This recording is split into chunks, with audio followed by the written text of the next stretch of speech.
히브리서 10장 26절부터 39절까지 이 내용은 배교자에 대한 경고 4가지를 말씀을 하고 있습니다.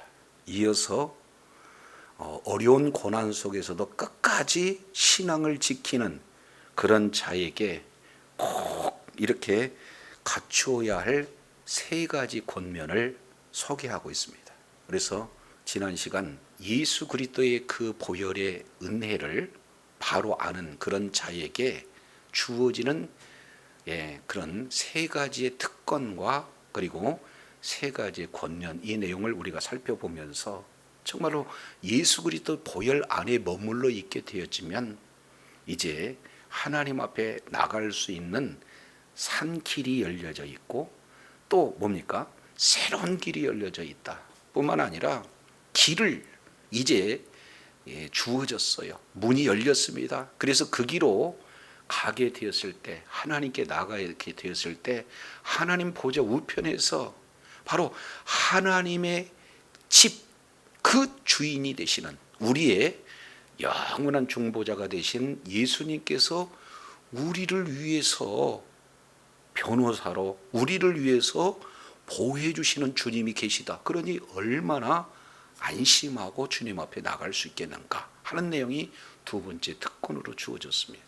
뿐만 아니라 3번째, 이제는 본질적으로 이제 우리의 마음에 예수의 보혈을 뿌렸기 때문에 우리의 악한 양심에서도 깨끗해질 뿐만 아니라 우리들의 모든 죄, 육체적인 그런 죄악에서도 정결케 되어 있기 때문에 더 이상 하나님을 만났을 때 죽을 수 있는 그런 근본적인 죄 문제가 해결됐기 때문에 나갈 수 있다는 것. 이것이 그리스도 예수 안에, 보혈 안에 주어지는 특권이에요.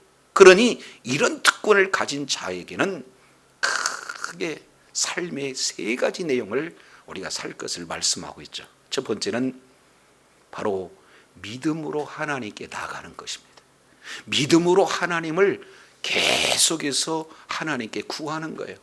그런 삶을 사는 자가 바로 그리스도 특권을 주어진 자의 첫 번째 덕목이에요. 그리고 이어서 우리들에게 소망이 주어졌어요. 믿음의 고백에 따른 내용이 반드시 이루어질 것에 대한 신실한 하나님이 계시기 때문에 우리들은 그 소망이 주어졌는데 그 소망을 끝까지 견고하게 붙드는 그런 인생이 되어져야 된다. 그리고 3번째, 이제는 사랑이에요. 사랑을 실천하는 자가 되어야 된다. 하나님께 은혜를 받은 자, 하나님께 사랑을 받은 자, 그 사랑을 흘러서 많은 사람들에게 사랑을 실천하는 자리. 그러기 위해서는 서로 돌아보고 서로 살피고 서로 모이기를 권면하는 그런 어떤 자리에 있을 때 끝까지 시작된 구원이 이제는 최종적인 구원의 완성까지 이르게 된다라는 사실을 우리가 살펴봤습니다. 그런 사실을 안 자에게 이제는 2가지로 쫙 나눠져요. 그래서 26절부터 30절까지는 믿음, 소망, 사랑, 이 3가지를 끝까지 잡지 못했을 때 이제는 하나님을 배반하는 그런 자의 모습을 첫 번째로 이렇게 표현하고 있습니다. 자, 26절 내용을 보면 우리가 진리의 지식을 아는 지식을 받은 후 짐짓 죄를 범한 즉 다시 속죄하는 제사가 있다 없다? 없다. 그래서 26절 없다. 무엇이 없느냐? 속죄하는 제사가 없다. 이 내용이 한마디로 본다면 더 이상 구원의 기회가 없다. 이 내용이 어떤 자입니까? 진리를 아는 지식을 받은 후에 침짓 범죄한 자가 그렇다라는 사실을 말씀하고 있어요. 우리가 진리를 아는 지식, 이 내용이 어떤 지식입니까? 바로 12절부터 14절까지 우리가 살펴봤어요. 진리란 어떤 내용을 포함하고 있는 지식인가 봤더니 12절, 예수 그리스도는 한 번의 제사, 영원한 제사를 드렸습니다. 그로 말미암아 14절 한 제물로 거룩하게 된 자들을 영원히 온전케 하셨다. 예수 그리스도를 믿는 믿음으로 말미암아 죄 사함을 받고 그 결과 영원히 온전케 되어졌다는 그 진리의 지식, 이 내용을 받았어요. 확실한 복음을 받았어요. 그러고 난 다음에 짐짓 죄를 범했다. 여기서 짐짓이라고 하는 이 내용은 어떤 내용입니까? 굳이 번역한다면 일부러, 고의적으로, 한마디로 본다면 고범죄를 말씀하고 있습니다. 그러니까 예수 그리스도를 믿는 믿음 때문에 고난이 찾아왔다는 그것으로 인하여 예수님을 안 믿겠다는 일부러 지은 죄. 오늘날도 예수 믿는 믿음을 가지고 있으면 박해가 찾아오고 손해가 이렇게 찾아오는 그런 경우가 있어. 그러니까 나는 예수 믿는 믿음을 보다는 하나님 나라의 소망보다는 이 세상으로 달려가겠다 하는 내용이 바로 짐짓 범하는 죄, 다른 말로 고범죄예요. 더 정확하게 핵심적으로 말씀한다면 이 내용이 배교하는 것이다 하는 내용입니다. 그러니까 1세기 당시 엄청난 박해가 오잖아요. 그러니까 그 박해 때문에 예수가 누군지도 알아요. 예수님을 구주로 영접했어요. 그러나 박해 때문에 다시 어떻게 돼요?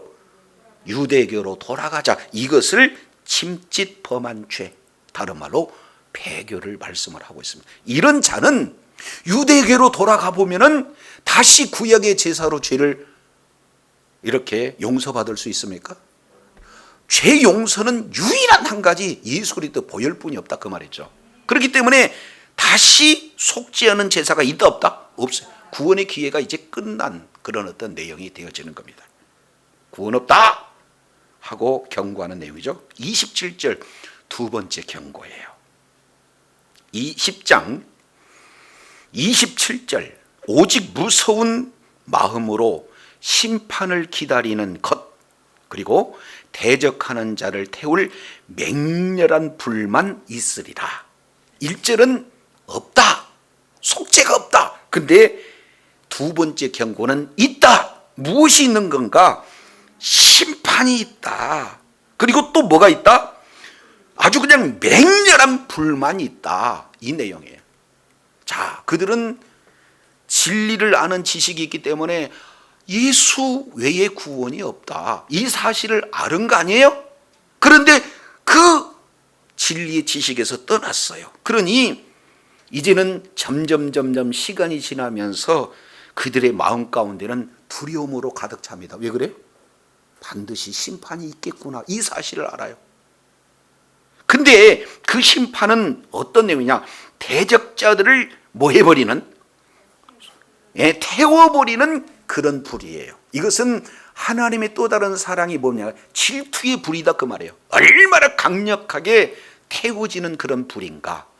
그래서 심판, 그 심판의 내용은 그 영원한 태워지는 불 속에 있다는 사실을 알아요. 그래서 알기 때문에 시간이 지나면서 심판이 찾아오는구나, 그 심판은 맹렬한 불의 심판이구나, 이 내용을 알고 있기 때문에 얼마나 두려운가 하는 이 모습들을 보게 됩니다. 그렇지 않습니까? 오늘날 이 아주 원초적인 복음을 우리가 놓쳐버리기 때문에 굉장히 하나님 앞에 방자에 행하는 그런 경우들이 많습니다. 초창기는 어땠습니까? 예수 천당, 불신 지옥, 이것이 확실한 복음의 내용 아니겠습니까? 그런데 어느 때에 지옥 설교하면은 싫어하니까 긍정을 얘기하고 축복을 얘기하고 뭔가 소망적인 얘기를 강조를 너무 지나치게 함으로 뭘 놓쳐버렸느냐? 지옥 심판에 대한 내용을 놓쳐버렸어요. 그래서 오늘날 강단에서도 우리들의 심령 가운데도 이제 예수 밖에는 지옥이구나, 이런 내용들을 저와 여러분 오늘 히브리 기자가 증거하는 그 경고를 다시금 되새겨야 될 줄로 믿습니다. 그러니까 더 이상 예수 외에는 속죄가 없다, 예수 밖에는 오직 지옥 심판뿐이 없다라는 사실을 정확하게 경고해요. 그렇지 않습니까? 하나님께 믿음으로 나가지 않고 하나님이 주신 그 신실한 언약을 붙들고 소망을 굳게 잡지 않을 뿐만 아니라 우리가 어떻게든지 넘어지고 이렇게 힘든 그런 자들을 권면해서 세우는 일을 등한시하게 되어지면 이렇게 바로 심판에 대한 경고, 그리고 이제 완전히 배교에 대한 그런 경고에 우리가 속수무책이 될 수밖에 없다는 거죠. 세 번째 경고는 28절 그리고 29절까지 내용이에요. 세 번째 경고 잘 보세요. 모세의 법을 폐한 자도 두세 증인으로 말미암아 불쌍히 여김을 받지 않고 뭐 했어요? 죽었어요. 모세 율법을 어겼다고. 민수기 15장 이 내용을 보면은 안식일에 나무하러 나가는 사람들이 데리고 와요. 그러니까 모세가 어떻게 했으면 좋겠습니까? 하나님께 기도하죠. 그랬을 때 하나님께서는 그를 돌로 쳐 죽여라. 불쌍히 여기지 않고 돌로 쳐 죽였어요. 이것이 바로 모세 율법을 어긴 것에 대한 두세 증인을 통해서 나타나는 바로 그런 심판의 모습을 말하고 있어요. 그런데 모세 율법하고 비교할 수 없는 새 언약이 우리들에게 주어졌어요. 그 내용은 29절 어떤 내용인가요? 29절 보니까 하물며 비교하잖아요. 하물며 모세의 법으로도 이렇게 죽었는데 하물며 자 하나님의 아들을 짓밟았습니다. 그리고 자기를 거룩하게 한 언약의 피를 부정한 것으로 여겼습니다. 은혜의 성령을 욕되게 하였습니다. 그런 자는 하물며 당연히 받을 형벌이 얼마나 더 무섭겠느냐 너희는 생각해라. 심판에 대한 경고에 네 번째 30절 31절 이 내용을 통해서 보면 원수 갚는 것이 내게 있으니 내가 갚으리라 하시고, 그러니까 원수를 하나님이 갚으셔요. 그리고 또다시 주님께서 백성을 뭐하리라? 그의 백성이 이제 나의 백성이다 할지라도 반드시 뭐 한다는 거예요? 심판하시겠다 하는 이 내용을 신명기 32장 36절을 인용해서 지금 말씀을 하고 있어요. 심판은요 하나님의 백성이라도 심판하시겠다. 지금 이렇게 표현해요. 그래서 배교하는 자를 뭐라고 표현하고 있습니까? 그의 원수 그랬어요. 하나님의 원수입니다. 그래서 반드시 우리 하나님이 심판하시겠다. 그래서 네 가지의 경고 내용은 한마디로 본다면 심판에 대해서 이렇게 말씀을 하고 있습니다. 그렇죠? 더 이상 죄 사함을 얻지 못한다. 심판이죠. 그리고 이제는 하나님의 맹렬한 불, 그리고 심판, 진노만이 있다는 것. 이거 심판이죠. 세 번째, 모세 율법도 심판받았는데 하나님 아들, 다른 말로 하나님의 원수가 되면 당연히 심판이 있는 거 아니겠습니까? 근데다가 마지막 이미 모세 율법을 통해서도 하나님이 그의 백성이다 할지라도 그를 이제 배교하는 자는 뭐가 되는 겁니까? 심판한다는 거예요. 이게 굉장한 경고예요. 그래서 히브리서 전체 내용을 보면은 5번의 경고 중 이번에 지금 4번째 경고를 이렇게 말씀을 하고 있습니다. 반면 이런 고난 속에서도 그 고난에 눌려서 이제는 예수님을 떠나면 어떻게 되어진가 4개의 경고를 통해서도 말씀하시지만, 자 고난이 있어요. 그럼에도 불구하고 그 고난 속에서도 끝까지 참고 인내하는 성도들을 위한 3가지의 권면을 32절부터 39절까지 말씀하고 있습니다. 32절 전날에 너희가 무엇을 받은 후에?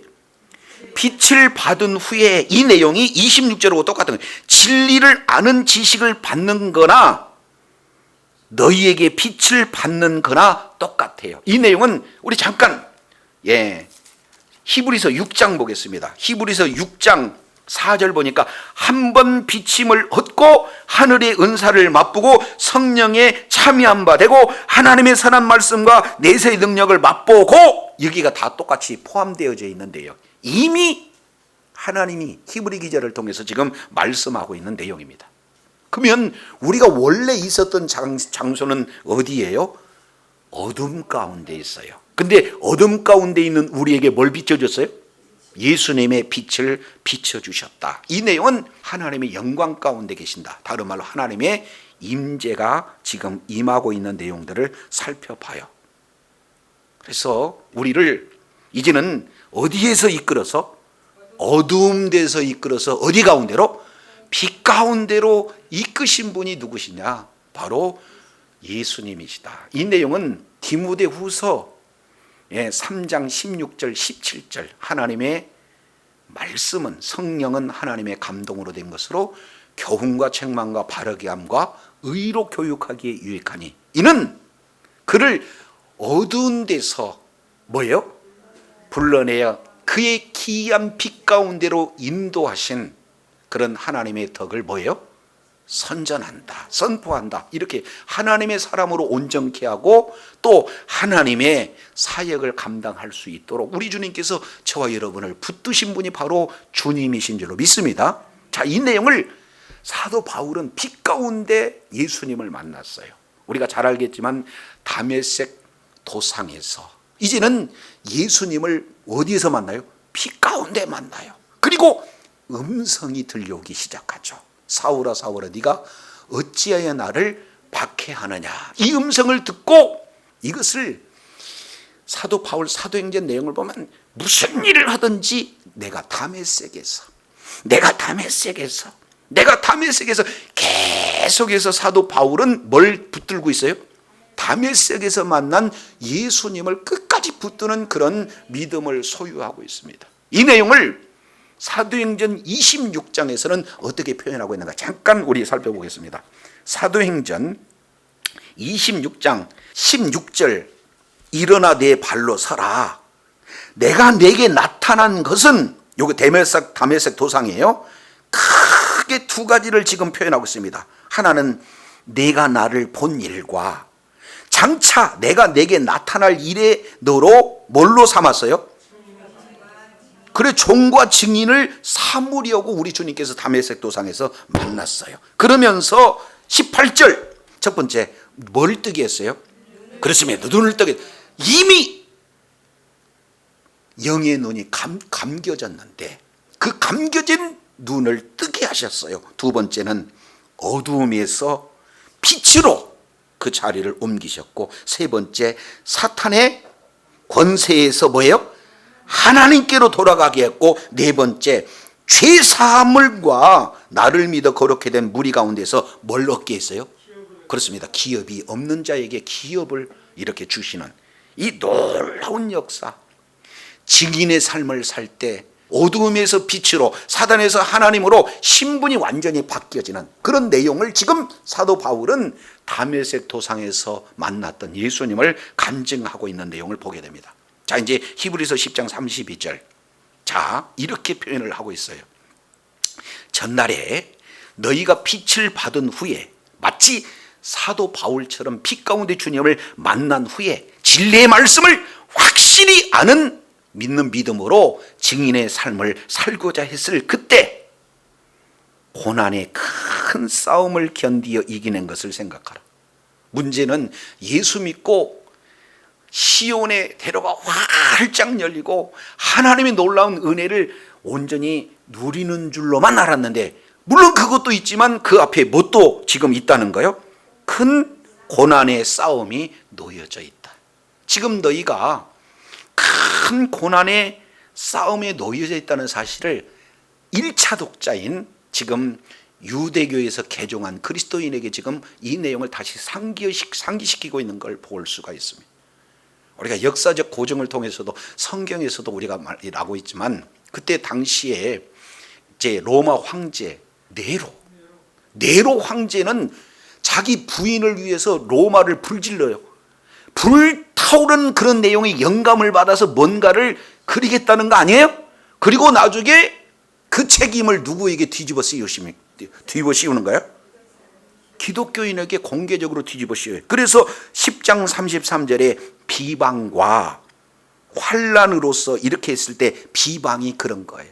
오늘도 역시 마찬가지입니다. 국가로도 뭐예요? 박해를 받을 수 있어요. 그리고 또 뭐예요? 사람으로도 굉장히 박해를 받을 수가 있어요.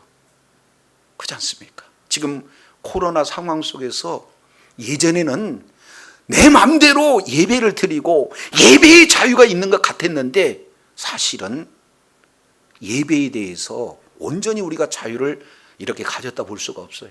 특히 많은 사람들은 그래, 기독교인이라고 해서 오히려 더 박해를 받았다, 이렇게 지금 많은 사람들이 이야기를 하고 있는 상황이지 않습니까? 그런데 우리나라에서도 이런 내용인데 지금 중동이나 타종교가 이렇게 국교인 그런 나라에서는 예수 그리스도를 믿는 믿음을 가졌다 해서 박해가 없겠습니까? 여기 바로 뭐예요?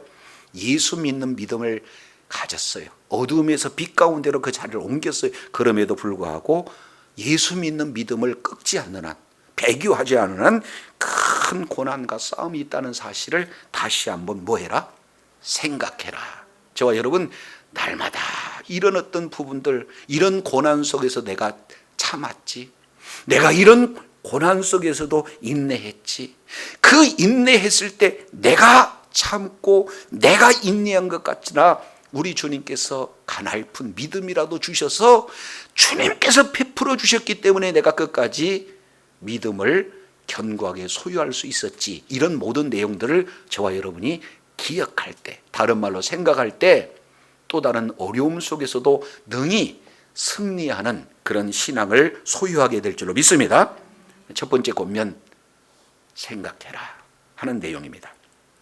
그러면은 구체적으로 어떤 고난과 큰 싸움을 이렇게 참았느냐 하는 구체적인 예를 33절, 34절에 예를 들어서 설명하고 있습니다. 혹은 비방과 혹은 환난으로서 사람들에게 뭐가 됐어요? 네, 구경거리가 됐어요. 여기서 비방이라고 하는 것은 공개적인 모욕, 공개적인 창피를 주는 내용이 비방입니다. 환난은 공개적으로 많은 사람들이 있을 때 구경거리를 지금 만들고 있는 내용이 되는 거예요. 자, 그래서 예수님이 구세주잖아요. 그런데 가이사가 주님입니다, 가이사가 주님입니다, 이렇게 고백하지 않으면 사자밥이 됐다니까요. 그러면은 길드라고 하는 그런 경제 하나의 공동체에서 퇴출당했다니까요. 그러니까 있는 재산 다 뺏기고 살 수 있는 길이 다 막히고 더 심한 경우에는 이제는 원형 경기장에서 사자밥이 되는 이 내용이 뭐예요? 환난이에요. 그러니까 안 한 것도 기독교인들이 로마를 불질렀다, 이런 비방을 할 뿐만 아니라 그걸 인정하지 않아요? 그러면은 환난을 당해요. 사람들한테 공공의 그런 구경거리가 돼요. 우리는요 신앙 지킨 거, 신앙 때문에 목숨 거는데 그런 기독교인들을 향해서 구경거리가 되는 이런 시대적인 상황 속에서 얼마나 뭐예요? 신앙이 갈등 없겠어요. 그런데 너희가 그 속에서도 굳건히 참았다는 거, 이거 기억해야 된다는 거죠. 34절 세 번째, 갇힌 자를 뭐 했습니까? 동정했다. 이거 동정하다라고 하는 내용은 불쌍히 여기다 잘못 이렇게 표현할 수 있는데 여기에 심파테오라는 단어를 써서 심파테오 하는 이 내용은 쉼, 함께, 파테오, 겪다, 함께 겪다는 거예요. 비록 똑같이 갇히지는 않았지만 똑같이 뭐 하는 거예요?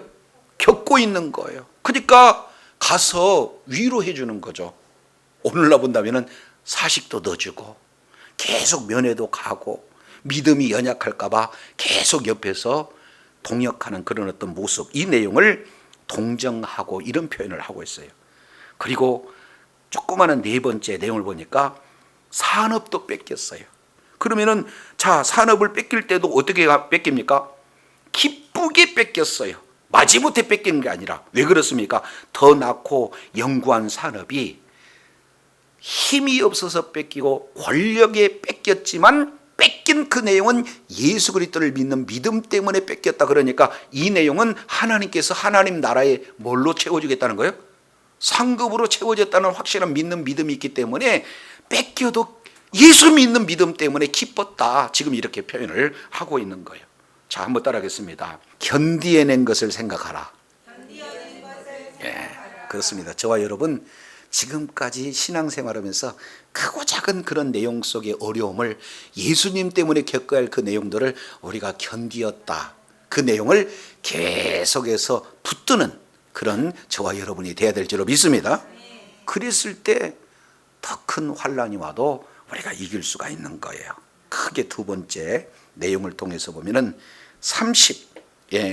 이제 5절에 이렇게 표현을 하고 있습니다. 35절 내용을 보니까 그러므로 너희의 담대함을 뭐하지 마라? 담대함을 버리지 마라.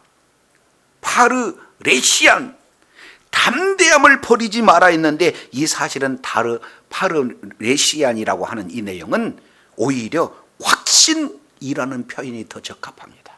그러니까 이제는 견디어낸 것을 첫 번째 생각했다면 두 번째는 뭐예요?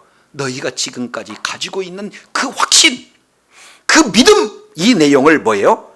버리지 마라. 이렇게 얘기하고 있어요. 아니, 군대에서 전쟁터에 나가는 군인이 어떤 경우가 있다 할지라도 무기를 놓치면 사실은 죽는 거 아니에요?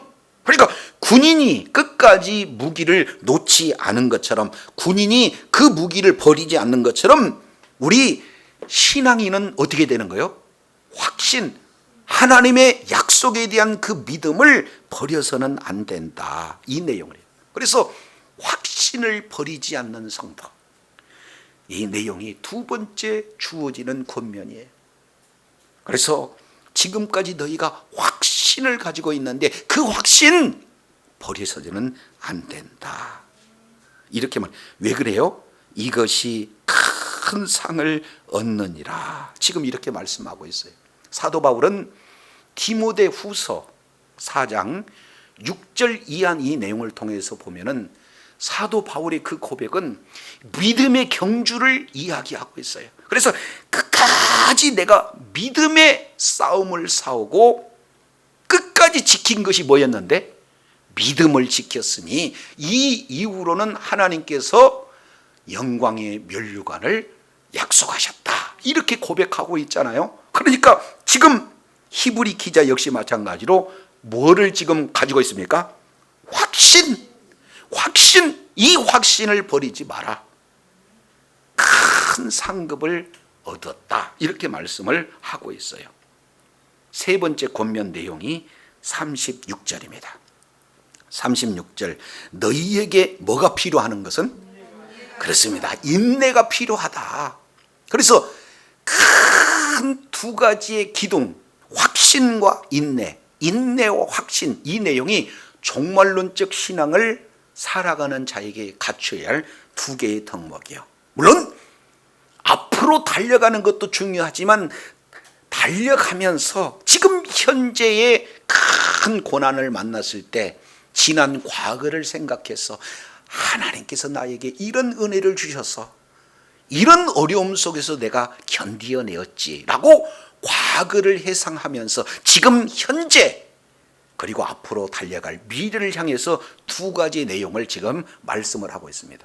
이것을 히브리서 6장에서도 이렇게 표현을 하고 있어요. 잠깐 히브리서 6장 이 내용을 보면은 6장 11절 보니까 끝까지 동일한 부지런을 나타내라 이렇게 말씀하시면서 12절 게으르지 아니하고 첫 번째 먹과 믿음과 두 번째 오래 참음으로 약속의 기업을 받았다. 그러니까 끝까지 믿음의 완주를 함에 있어서 두 가지 덕목이 믿음과 오래 참음, 이 부분들을 이렇게 말씀하고 있는 내용과 맥을 뭐예요? 같이 하고 있는 것을 보게 됩니다. 그래서 크게 두 가지, 하나는 뭐예요? 믿음, 또 하나는 뭐예요? 오래 참음, 이 내용을 말씀하고 있어요. 요한계시록도 우리 한번 보겠습니다. 요한계시록 14장 12절 내용을 보니까 성도들의 인내가 여기 있으니 그들은 하나님의 계명과 예수 믿음을 뭐하는 자? 지키는 자. 그래서 믿음과 인내에 대한 내용이 정말 성도들의 주어지는 두 가지의 큰 축이다라는 사실을 말씀하고 있어요. 저와 여러분, 하나님에 대한 믿음, 다른 말로 약속의 말씀을 믿는 믿음이 저와 여러분의 심령 가운데 굳건히 자리 잡아야 될 줄로 믿습니다. 그리고 그 믿음이 있다는 것은 뭐 하는 거예요? 인내할 수 있다는 거예요. 끝까지 인내할 수 있다는 거예요. 확신과 인내, 믿음과 인내, 이 내용이 이제 저와 여러분이 끝까지 간직해야 할 두 가지의 핵심 내용이다. 그래서 전자, 과거에 하나님이 베풀어 주신 그러한 놀라운 그런 참았던, 견디어냈던 것을 생각하고, 두 번째, 버리지 말고, 세 번째, 꼭 필요한 인내를 갖추어라 하는 이 내용들을 살펴볼 수가 있습니다. 그래서 이제 버리지 말아야 될 것은 확신, 끝까지 필요한 것은 인내.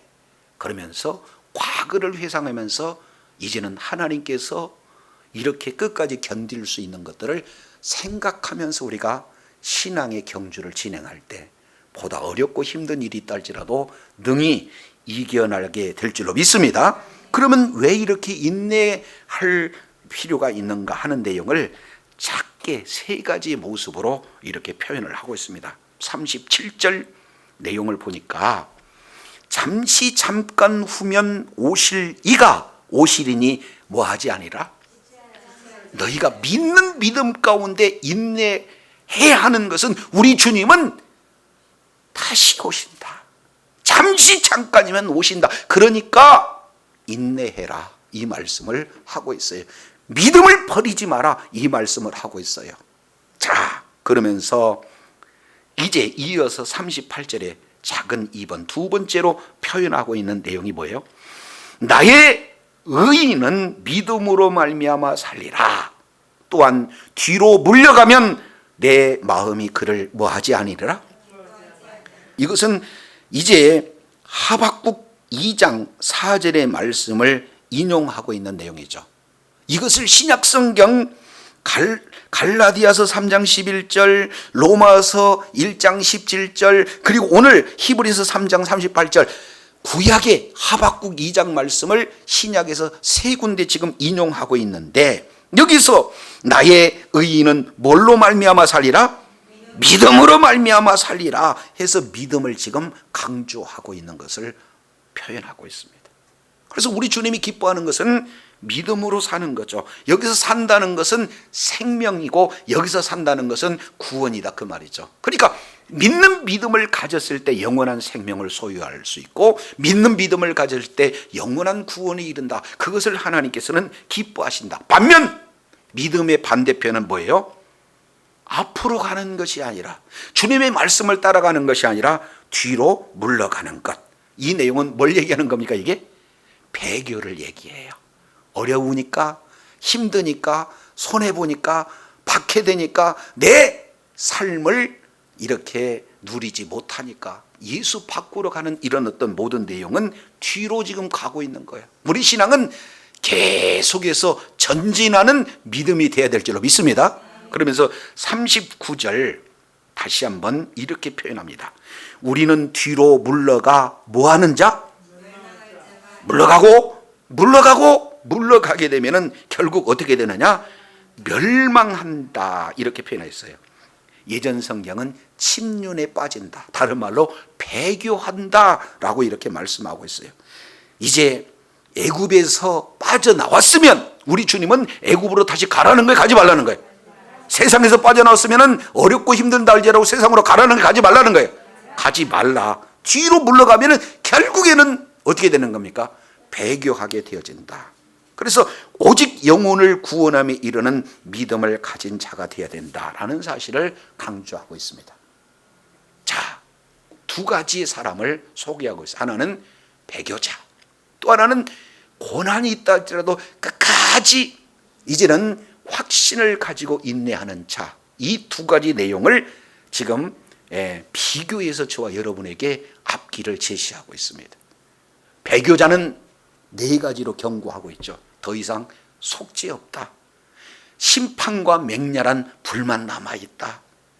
결국에 이제는 모세 율법도 죽였는데 하물며 하나님의 아들 그 예수님의 보혈을 멸시하고 성령을 멸시하는 그런 자에게 반드시 받아야 할 심판, 그래서 영원한 멸망이 있지 않느냐.